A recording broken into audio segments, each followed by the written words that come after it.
On my birthday, I got into a car accident and was trapped in the car with my husband's first love. My doctor husband rushed to the scene and chose to save the frightened her first. I was stuck in the deformed seat, covered in blood, and pleaded for his help, but received a cold response. She's pregnant. There are 2 lives at stake. Can't you understand the situation?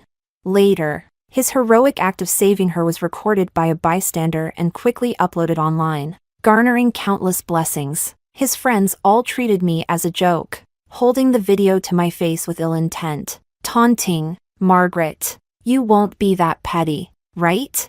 Just off the operating table, I clutched the miscarriage notice in my hand and smiled indifferently. No, I won't. After all, this marriage, along with Bruno Liu, is something I don't intend to keep. Let her have it. Chapter 1. The moment the anesthesia wore off, the pain surged like a tidal wave. I lay in the hospital bed, pale and trembling uncontrollably, unable to withstand the searing agony in my chest that felt as if it had been pierced by a sharp weapon. In front of me, a video kept looping on my phone. At the scene of a car accident, a man rescued an injured woman in time. They looked into each other's eyes amidst the fireworks, their passionate gazes blending together. Picturesque and beautiful, the comment section was overwhelmed. A hero saving a beauty brought to life. So sweet! The lingering look in their eyes. Definitely true love.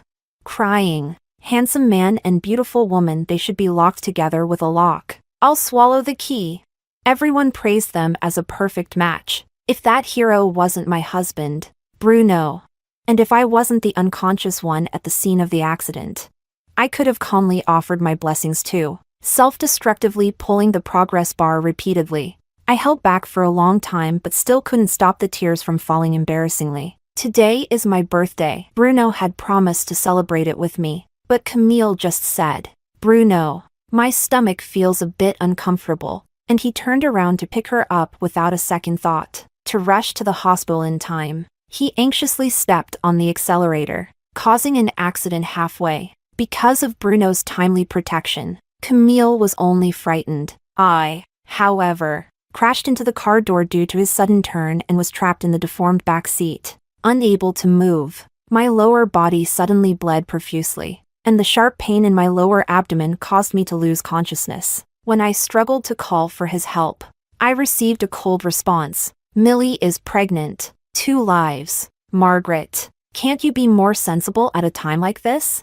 Covered in blood, I was thunderstruck. It felt like my head was heavily hammered.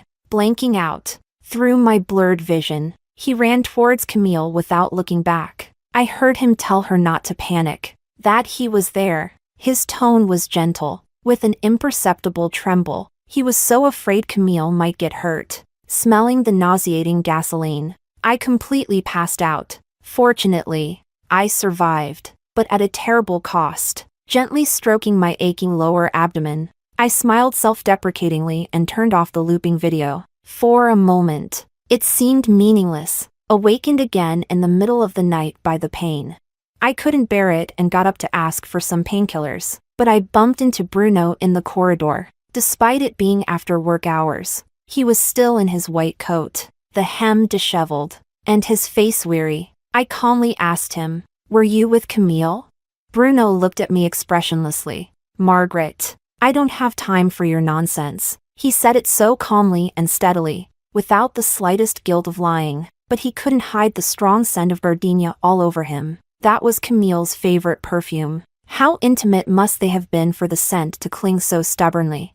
Looking at Bruno, I suddenly felt no emotion. "Let's get a divorce, Margaret. What are you making a fuss about this time?" Bruno's face changed. He said impatiently, "Just because I didn't celebrate your birthday?" I didn't answer, but he seemed to assume it, his lips curling into a cold smile. "Millie is having a hard time with the pregnancy now. As a friend, what's wrong with me taking care of her a bit more? You're just petty and overly dramatic. Simply incorrigible." Bruno was about to continue scolding when his phone suddenly rang. His previously stern face softened instantly. No need to guess. It must be Camille. Facing his former first love, Bruno never hesitated to show a bit of tenderness. After hanging up, he hastily threw out a sentence. I've been really busy lately. I'll make up for your birthday another day. Then he turned and left with big strides. Bruno was always like this. Every time he abandoned me for Camille, he would give me a sweet treat afterward to compensate. He couldn't see the pale hospital gown on me. Not a word of concern or worry. Even though I almost died in front of him, there was not a hint of guilt. His mind and eyes were full of Camille. I used to be trapped in a self-deceptive marriage, binding myself in a cocoon. But now, I am truly tired. I raised my hand to wipe away the coldness on my face, and I truly no longer felt sad. Chapter 2. No one would believe it if I said it. It was Bruno who pursued me initially. We met through a blind date, sharing some similar hobbies. Later, after chatting in detail, we discovered that our parents had been friends for many years. So, it was only natural that we stepped into the halls of marriage. I knew he had a first love whom he had been with for 7 years. But we were all adults. I believed he would handle everything well. Yet, I was too naive. Ever since Camille returned to the country pregnant, my life turned upside down. The always calm and self-possessed Bruno completely changed. When I had a high fever, he accompanied Camille to the countryside to watch the stars. On our wedding anniversary, he went to Camille's house to fix the plumbing, leaving me alone in an empty restaurant. If I showed any hint of complaint, it became ugly evidence of jealousy. Although I was his wife, I became a secondary choice. But all the heartache and grievances in the future have nothing to do with me anymore. Before logging out of WeChat, I saw a message from the research director. Once again, she was urging me to go abroad for further study. Actually, she had mentioned this to me as early as 6 months ago. At that time, I had politely declined, because of the long 2 years and because I couldn't bear to leave Bruno. I just wanted to live a simple and stable life with him. But such a small wish, Bruno couldn't fulfill for me. I took a deep breath and called the director directly. Director Sun, I wanted to ask, is the opportunity for overseas training you mentioned earlier still available? Maggie, have you finally figured it out? Director Sun on the other end was stunned, then happily exclaimed, of course! I've kept this spot just for you. There's less than a month left. Can you get ready in time? I promptly made an online appointment for a divorce application. Don't worry, everything will be on time. This time, it's enough to get a divorce. Chapter 3. The next afternoon, I packed my things and called a cab to go home. By the time I got home, I was exhausted. I entered the guest room, lifted the covers, and fell into a deep sleep. I was awakened by the sound of knocking. Margaret! It was Bruno's voice. Unusually, it carried a hint of urgent annoyance. Unable to bear the noise, I reluctantly got up to open the door. Outside, Bruno was glaring at me angrily, his gaze full of reproach. Why was he suddenly so angry? I didn't understand. Yawning, I said, sorry, I was too tired and didn't hear you. Why didn't you call me when you were discharged? Bruno asked with deeply furrowed brows. I was quite surprised. There's no need to bother you for something so trivial. A car accident injury is considered trivial? Bruno looked at me with reproachful eyes. Margaret, did you deliberately harm yourself to spite me? How could you do something so reckless? Being scolded for no reason. In the past, I would have definitely argued with Bruno. But now, I just smiled calmly and serenely. You're overthinking. The doctor said I've recovered well and allowed me to be discharged. Thanks for your concern. My attitude was polite but distant. Bruno was stunned. He was about to speak when a woman's coquettish voice came from behind him. Margaret, you're home? Why didn't you tell me? In the middle of the night, Camille appeared in a cool camisole nightdress, looking completely at ease, as if she were the mistress of the house. Instinctively, I glanced at Bruno. He rubbed his nose, unusually uneasy. Millie's house suddenly had a leak, and since she's pregnant, I couldn't leave her alone. Pregnant women do need special care. I understand. Bruno was momentarily stunned. I smiled at him. Margaret, you're not angry?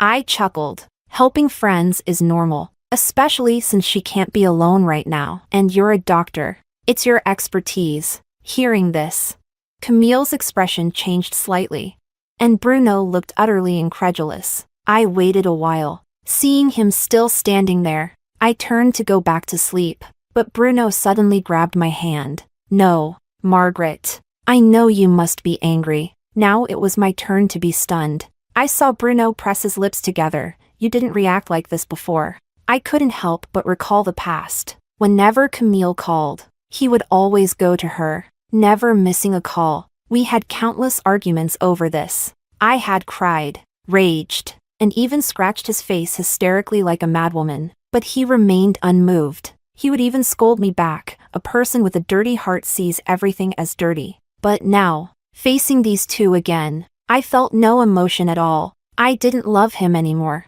Naturally, I didn't care, so I politely withdrew my hand. It's late. Don't overthink it. Bruno stared at his hand, paused midair. Ah. Bruno. My stomach suddenly hurts. Camille suddenly clutched her abdomen, her eyes red, looking like she might faint any moment. Millie! Bruno shouted, his brows full of anxiety. He unabashedly held her in his arms, turning to glare at me. Margaret, I thought you'd change. But I was wrong. Being petty with a pregnant woman, aren't you afraid of karma? With a loud bang, he left with Camille, slamming the door. Such things had happened many times before, but this time, I felt no waves in my heart. I went downstairs, made myself a late-night snack, ate too much, and couldn't sleep. I lay in bed playing on my phone and accidentally saw Camille's post from 3 minutes ago. At the hospital, she leaned intimately on Bruno's shoulder. Bruno slightly bowed his head, his slender fingers gently stroking her protruding belly. The caption read, "My Bruno will be the best dad in the world." The comment section was buzzing. They were mostly mutual friends of Bruno and Camille. Some even tagged me to provoke me. I looked down at my flat belly, a self-mocking smile on my lips. I lightly tapped the screen and replied, "Congratulations on getting what you wished for." Chapter 4. In the days that followed, Bruno didn't come home. I enjoyed the peace and focused on my recovery. In the meantime, I contacted a lawyer and got a divorce agreement drafted. Before I knew it, it was time for my follow-up appointment at the hospital. I didn't expect to run into Bruno. The moment he saw me, his face turned cold. That post on Millie's WeChat was just a joke. You provoked her, and pregnant women are sensitive. If something happens to her and the baby, can you take responsibility? If something happens to her and the baby, Bruno's words suddenly reminded me. Memories I had tried to forget came rushing back. The car accident, the blood, the unconsciousness, the sympathetic look from the doctor on the operating table, and the form I forced myself to sign for the induced labor. I stood frozen, my heart feeling as if it were being torn apart by giant hands, the pain suffocating. Seeing me remain silent, Bruno assumed I felt guilty and grabbed my hand without further ado. Today, you must apologize to Millie and get her forgiveness. Though I had been resting for several days, the miscarriage caused by the car accident had left me weak and exhausted. Bruno forcibly dragged me into Camille's hospital room. It was crowded with people. As soon as they saw me, their faces showed disdain. These were the same people from the comments section that day. Upon entering the room, Camille casually mentioned she wanted to eat mangoes. Bruno's hands didn't stop moving. He normally didn't like eating fruit, and as a doctor, he was very particular about his hands. I remember once, during my period, I asked him to make me a bowl of brown sugar water, but he coldly refused. Margaret, I'm a doctor. My hands are very precious. Can't you order takeout? But now, he let the sticky juice soak his hands, patiently peeling a whole plate of mangoes for Camille. It was treatment I had never received. The mocking gazes directed at me grew more intense. Witnessing all this, I remained calm. We were getting divorced. It had nothing to do with me. Camille, as if just realizing it, teased Bruno. Come on, Bruno, you're so good to me. Margaret must be dying of jealousy. Bruno stopped what he was doing, glanced at me intentionally, and sneered coldly. Can't you do things yourself without me reminding you? He then tossed a mango from the fruit basket at me. I instinctively caught it and placed it on the side table. Seeing my series of actions, Bruno looked momentarily stunned. I knew what he was surprised about. He had given me an out. and I hadn't gratefully accepted it. Someone rolled their eyes. Oh, she's gotten smarter. Knows how to retreat to advance. What a tactic! Hearing this, Bruno's stern expression inexplicably softened a bit. He continued peeling fruit for Camille, but his gaze kept lingering on me, as if trying to catch a moment of my losing composure. But I remained indifferent, staring out the window. Under the harsh lighting, his face darkened a bit. Seeing this, Camille's eyes glistened with tears as she cautiously said, "Margaret, if you mind, you can have all these mangoes." Her pitiful act made me look like the bad guy. This was Camille's usual petty tactic. She wanted to provoke me on purpose, waiting for Bruno to scold me, but I no longer cared. I smiled calmly, stood up, and was about to leave, but Bruno suddenly stood up and blocked my way. Frowning at me, "Margaret, why aren't you angry? What are you talking about?" I looked at him in confusion. His gaze became a bit frantic. "I'm taking such good care of Millie. Doesn't it bother you?" I replied politely, "You're friends. It's reasonable to care for each other." "No, it's not reasonable." Bruno pressed his lips tightly, his eyes reddening at the corners. "Why are you ignoring me? Not getting jealous? You weren't like this before." Next to us, Camille's expression nearly broke. "Bruno, what are you talking about? Shut up!" Bruno uncharacteristically shouted at Camille. Everyone was stunned. Even I was somewhat dazed. This kind of anxiety and restlessness. It used to be me. The commotion caught the attention of the ward doctor. He looked somewhat familiar. He was the doctor who had urgently treated me back then. Upon entering, he first asked me with concern, "Miss Gu, how have you been? Any more vaginal bleeding?" I hadn't had a chance to speak. Vaginal bleeding. "Margaret, do you have some kind of disease?" "Oh, should I not have asked?" Camille exclaimed in shock. She looked innocent and surprised, but her eyes were filled with malice. It even caught the attention of passers-by outside the door. The gazes directed at me were full of mockery and undisguised humiliation. But the next moment, vaginal bleeding in women, excluding pathological issues, is a normal physiological phenomenon. If you don't understand, just shut up and stop misleading people. The doctor scolded Camille, then turned to look reproachfully at Bruno. "Dr. Lou, your wife just had a miscarriage from a car accident. Her body is weak. How can you lose your temper at her as her husband?" Chapter 5. The ward doctor didn't stay long. After a few admonishments, he left the room. But even after 5 minutes, the room remained deathly silent. Everyone's eyes kept darting between Bruno and me, but no one dared to speak. Finally, Bruno broke the silence first. "You were pregnant and had a miscarriage. Margaret, why didn't you tell me?" "There was no need. I could handle it myself." Facing his expression of shock and anger, I brushed it off lightly. That little life was gone. There was no point in saying more. Seeing my indifferent expression, Bruno suddenly got angry. "Margaret, that was my child too. How can you say it was unnecessary?" His voice was hoarse, his face filled with disbelief, meeting his red-rimmed eyes. I sneered. "Are those crocodile tears?" I hadn't intended to mention the child. Our marriage was beyond saving, and a child wouldn't change that. I didn't want to disturb the child's peace or let them become a topic in a failed relationship. "But Bruno, you brought this on yourself. I don't mind cutting you with words, letting you taste the pain I felt. When the car accident happened, you were there. I was lying in a pool of blood, my knees full of glass shards, begging you to save me." "Bruno, what were you doing?" Seeing Bruno's trembling eyes, I smiled lightly. "Oh, I remember. You saved Camille, who was unscathed and only a little frightened. You made your choice, so why blame me? Besides, taking a step back, Camille is pregnant. As long as you're willing, having more people call you dad wouldn't be a loss, right?" Bruno was speechless, his body trembling, his fists clenched tightly. At that moment, Camille suddenly exclaimed, "Margaret, I didn't expect you to go through something like this.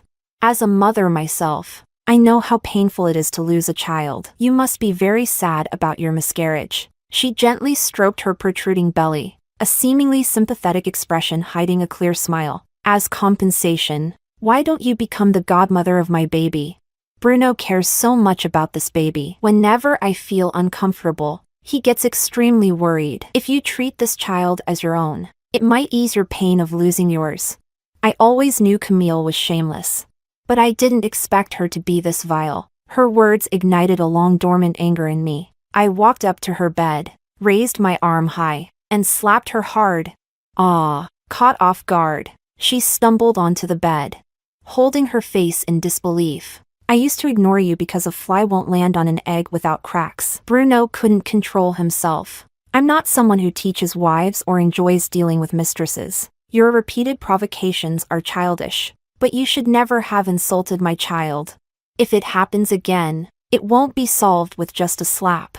I smirked, then picked up the plate of mangoes and walked up to Bruno, raising my wrist. I gently tipped the plate, pouring the fruit all over Bruno. In an instant, his clean white coat became a mess. Do you know why I didn't take the mango?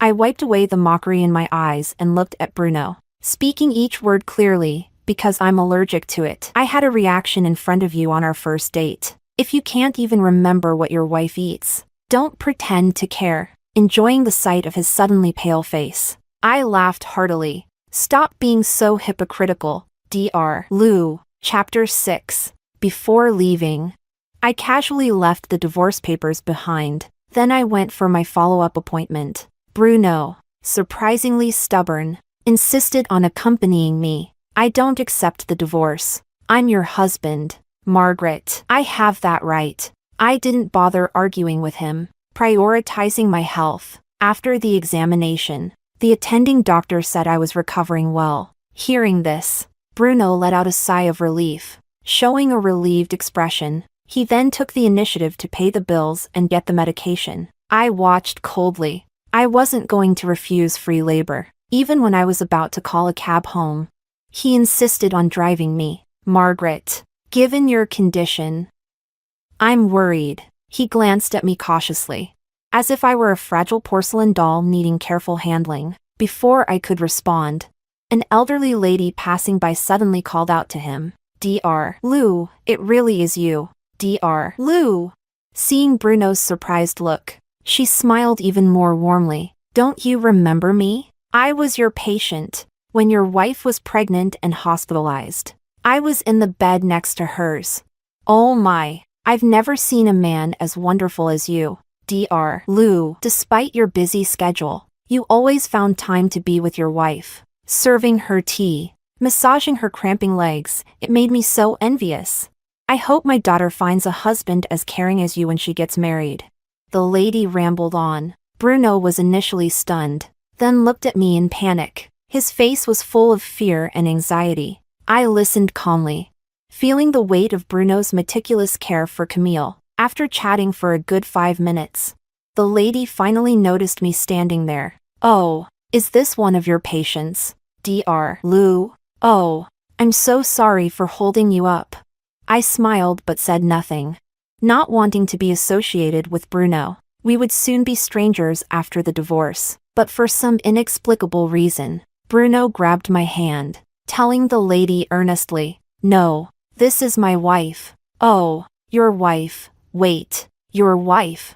The lady's face turned from shock to disdain. In no time, her gaze towards Bruno became filled with contempt. She forced a smile, and as she turned to leave, she muttered loud enough for all to hear. Having a wife yet always hanging around a pregnant woman, he looks decent but is worse than a beast. Cheaters like him are everywhere. It's so disgusting. Oh my God.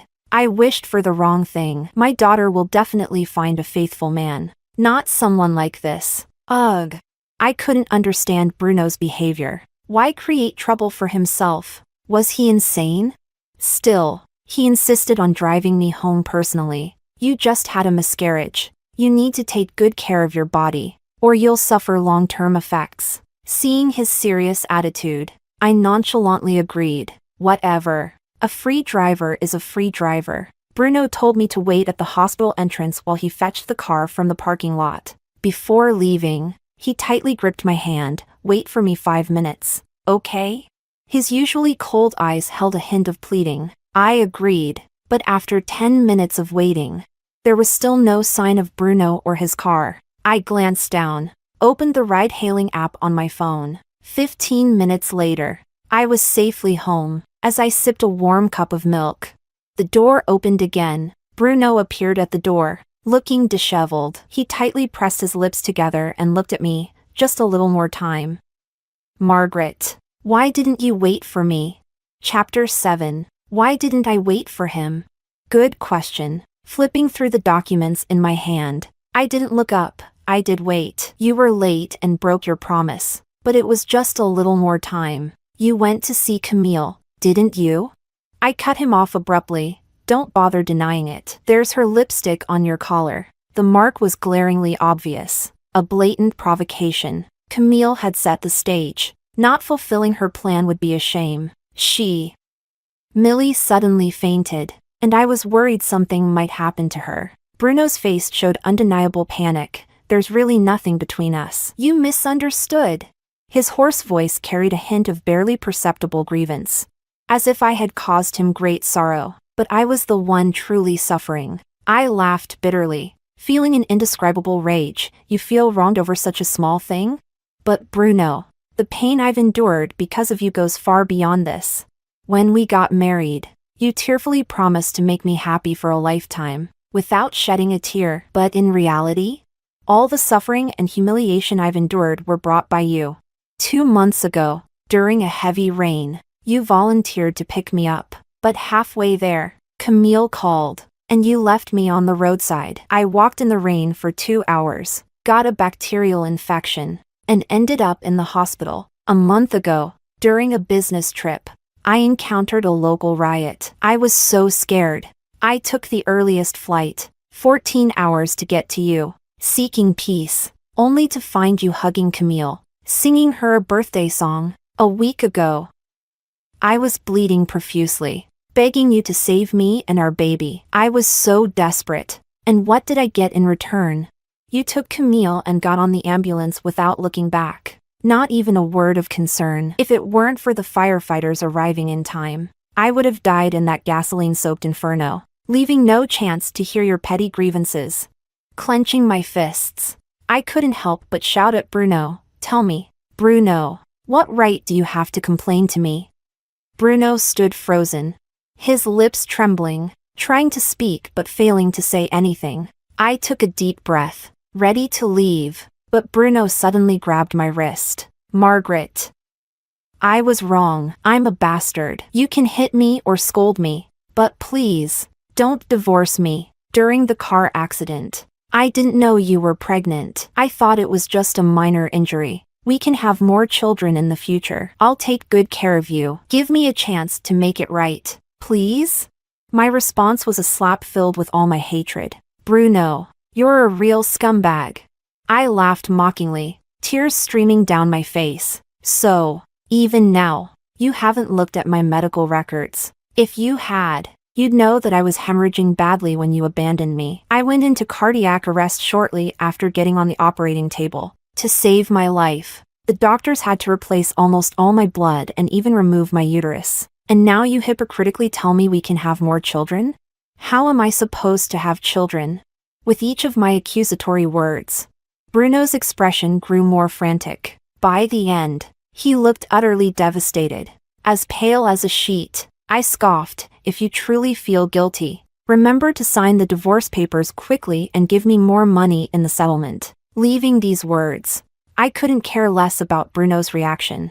I went upstairs to rest. Chapter 8. But Bruno seemed unwilling to give up. No matter how many times I reminded him, he still refused to sign the divorce papers. He started taking over my daily meals. Every morning, he brought me a bouquet of fresh roses. Wherever I went, he was a shadow I couldn't shake off. After 2 or 3 days of this, I couldn't tolerate it anymore. Bruno, do you think this is meaningful? My expression was cold, my tone filled with annoyance. You're disturbing my life. Are doctors so free these days? Bruno pressed his lips together and gave a bitter smile. I've been suspended from the hospital. Someone wrote an anonymous complaint, accusing Bruno of having inappropriate relationships with patients. Moreover, His favoritism towards Camille at the hospital was exposed, leading to his suspension and investigation. One misstep, and all his years of hard work could be undone. But none of this mattered to me. Facing my calm and unperturbed gaze, Bruno forced a smile. Now, I just want to make it up to you. Sure, I'll give you that chance. Really? Bruno's eyes momentarily lit up with hope. The next second, he fell into despair. Sign the divorce papers. I coldly shattered his illusions. If you won't. After 2 years of separation, I can still file for divorce. I had once been blinded by love, suffering deeply. Now, I was finally clear-headed. No one could stop me from moving forward.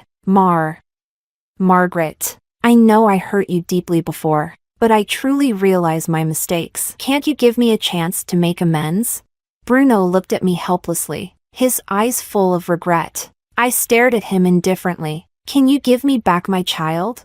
Chapter 9. After enduring the abortion, I always thought I was strong enough to get through this ordeal, but every night, in the dead of night, there was always the sound of a child crying echoing in my ears. I woke up from nightmares again and again, drenching my pillow with tears. Rationally, I comforted myself repeatedly. Losing the baby was the best choice. This child came too suddenly. There was no future in my relationship with Bruno. Rashly bringing the baby into a loveless family wouldn't be fair to him. Moreover, this child was lost in an accident. I didn't have to bear the guilt of killing him with my own hands. But the uncontrollable sobbing was real. The countless sleepless nights were real. The many donations I made to temples for longevity lamps weren't fake either. Despite all my self-deception, I still couldn't forgive myself. I felt like an unfit mother, hating myself for losing a life due to my carelessness. Before I could even embrace the sudden joy, I had to taste the pain of separation. I hated myself, and I hated Bruno even more. Countless times, I imagined that if I had been rescued first that day, would the child who was destined to never be mine have safely entered this world? Would he have been a lively, active boy? Or a little girl who looked like me? I don't know, and I'll never have the chance to know. That night, Bruno stood in the living room all night. When I woke up the next morning, I found the floor downstairs littered with cigarette butts, and a divorce agreement with his signature on it. After finalizing the documents, I headed straight to the airport without hesitation, embarking on a future that belonged only to me. Daily training and study kept me incredibly busy. By the time I had settled down completely, half a year had passed. I reconnected with old friends back home and got an unexpected piece of gossip. Margaret, you wouldn't believe how miserable Camille's life is now. After the divorce, to avoid unnecessary trouble, I announced it on social media with the excuse of the feelings have faded. Returning to being friends. There's no need to be too harsh in the adult world. But Camille couldn't resist flaunting and provoking. A busybody dug up the dirt on her and Bruno. Not all friends were as clueless and brainless as their mutual friends. Many were indignant and stood up for me. Suddenly, their reputations were in shambles. And just as Camille was about to give birth, the child's father was finally identified. A wealthy woman came forward, accusing Camille of being a shameless mistress and had people beat her until she miscarried and bled profusely. In her final month of pregnancy, it was touch and go whether she would survive. Even though the doctors saved Camille's life, the baby was gone. She was left with permanent damage, bedridden for life. She didn't even have a chance to seek justice. That wealthy woman was ruthless, using mentally unstable people to attack Camille. A few medical records let them easily escape prison time. As for Bruno, he was caught by the disciplinary committee amidst the chaos and dismissed. No one knows where he's working now. Probably some obscure clinic as an assistant. It's said that his life is even more miserable and humiliating. But none of this matters to me anymore. After hearing the gossip, I stretched and continued to immerse myself in my studies. After that, I heard no more news from homeland.